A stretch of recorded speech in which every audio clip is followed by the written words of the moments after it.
पुन्हा डोक्यात आलं संभाजी छावा पाहिला, भगतसिंग वाचला, पडल्यानंतर मला वेळ भेटला, हे सगळं वाचलं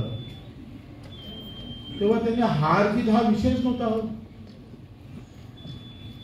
वेदनेवर कुठेतरी आम्ही पाहतोय, दुःखावर कुठेतरी आशेचं किरण निर्माण करावं, हेच आयुष्य होतं भगतसिंगाचं, हेच आयुष्य होतं छत्रपती शिवराज.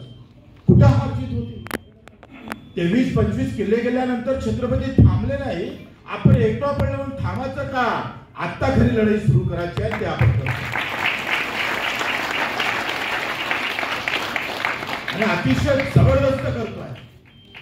आणि प्रत्येक कार्यकर्त्यांना बिलकुल मला वाटतं तुम्ही मनावर जर घेतलं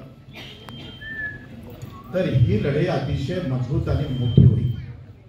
50% आपण समोर जातो आहे आणि प्रचंड दुःख आहे. शिक्षणामधले दुःख वेगळे आहे, आरोग्यामधले दुःख वेगळे आहे, घर नाही याचं दुःख वेगळं आहे. कित्येक लोक भाड्यानं आयुष्य जातं, भाड्यातच मरण जातं. हे सगळे दुःख जमा करून त्या दुःखावर व्यवस्थित भुंकर घालण्याचं काम मित्र आपल्या सगळ्यांना करावं लागणार आहे. आणि मला अतिशय आनंद झाला का संभाजीनगरचा विभागीय मेळावा झाला आणि मुंबईत मला प्रश्न पडला होता, किती लोक येईल 200-300, पण आज तुम्ही दाखवून दिलं का आम्ही तेव्हा 200 होतो, आता 2000 झालोय. आज तुम्ही दाखवून दिला म्हणून तुमच्या खऱ्या अर्थानं तुम्हाला बच्चू कडू मानाचा मुद्रा अर्पण करतो, तुम्हाला नतमस्तक होतो.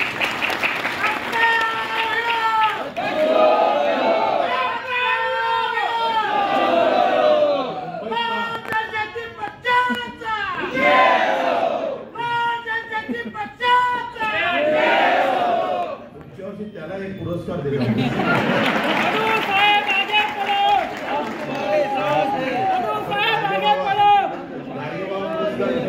भगतसिंग पुरस्कार ठेवला, ऑलराऊंडर पुरस्कार ठेवला, एक पुरस्कार आपण वाढवून घोषणेवाल्यांचा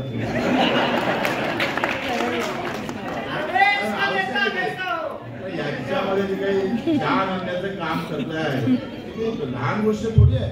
आणि तुमच्यासाठी एक पुरस्कार काढू.